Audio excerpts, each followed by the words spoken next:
भारत सरकार के जो विशिष्ट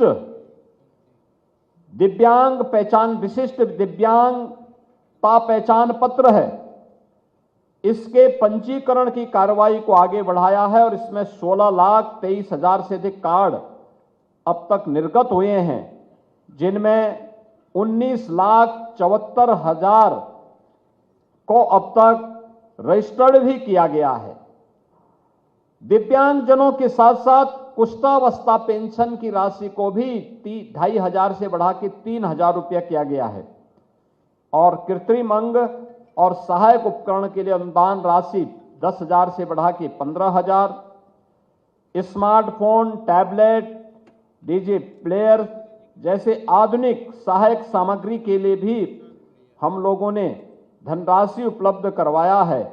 और मुझे बताते हुए प्रसन्नता है कि अब तक हम लोग 3,84,000 से अधिक कृत्रिम अंग उपकरण का कार्य वितरण का काम दिव्यांगजनों को प्रदेश के अंदर कर चुके हैं।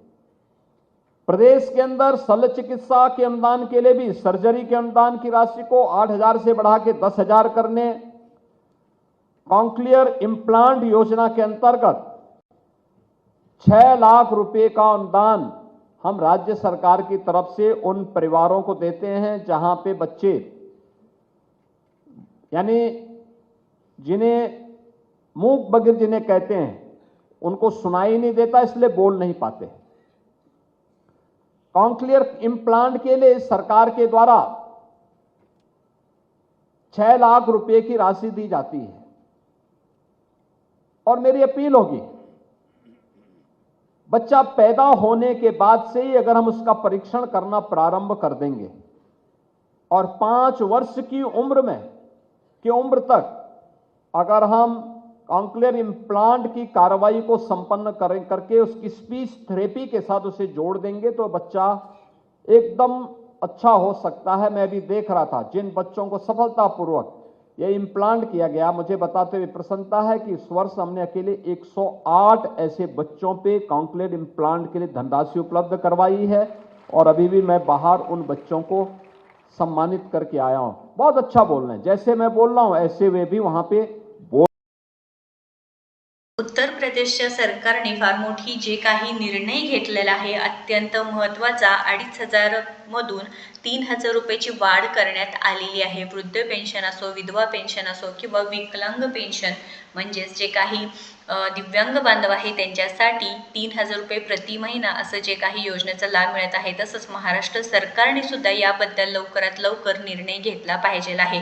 तुम्हाला काय वाटतं नक्कीच कमेंट करून सांगायचं आहे, कारण माननीय बच्चूभाऊ कडू आपल्यासाठी प्रयत्न करत होते 6,000 रुपये वाढ होण्यासाठी आपल्या बांधवांना, पण त्यातही महाराष्ट्र सरकारने दिव्यांग बांधवांना ऑक्टोबर महिन्यापासून 2,500 रुपये वाढ करण्यात आलेले आहे। पण बरेच लाभार्थी आहे त्यांच्या खात्यामध्ये हे वेळोवेळी पैसे जात नाही। आता डिसेंबर महिना सुरू झाला तरी पण डिसेंबरचा GR निघालेला नाही, तारीख फिक्स नाही व लाभार्थी वाट पाहत आहेत की त्यांचे पैसे त्यांच्या खात्यामध्ये कधी जमा होणार, कारण महाराष्ट्र सरकारचे जे उत्पन्न आहे ते किंवा महाराष्ट्राचं म्हणा उत्पन्न आहे ते जास्त आहे, जेणेकरून महाराष्ट्र सरकारने निराधार बांधवांसाठी हे विचार केला पाहिजे आहे व 6,000 रुपये तरी वाढ करण्यात यावी सर्व लाभार्थ्यांना, म्हणजेच काय विधवा पेन्शन योजनेचा असो किंवा वयोवृद्ध असू दे किंवा दिव्यांग बांधव असू दे, त्यांना सर्वांना जरी नसेल तर 2,500 मधून 3,000 रुपये तर सरसकट सर्व लाभार्थ्यांना मिळायला पाहिजे आहे। कारण दिव्यांग बांधवांना तरी वाढ झालेली असली तरी विधवा पेन्शन योजनेच्या महिलांना सुद्धा आधार नसतो कोणाचा किंवा वयोवृद्ध आहेत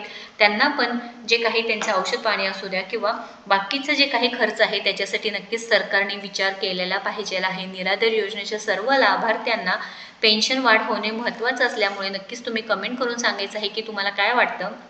आणि असेही महाराष्ट्र सरकारने जे काही निर्णय घेतला आहे ते सरसकट सर्व लाभार्थ्यांना झालेलं पाहिजे आहे। महाराष्ट्राचं जे काही GDP आहे ते जास्त आहे, महाराष्ट्रामध्ये निराधार योजनेचे लाभार्थी कमी आहे, तर दुसरे सरकार हे जी योजनेचा लाभ सर्व लाभार्थ्यांना देत आहे तसं महाराष्ट्रामध्ये सुद्धा विचार केला पाहिजे आहे। महत्त्वपूर्ण माहिती असल्यामुळे नक्कीच या व्हिडिओला जास्तीत जास्त शेअर करावा। अशाच महत्त्वपूर्ण माहितीसाठी आपल्याला फॉलो व सबस्क्राईब करा। धन्यवाद।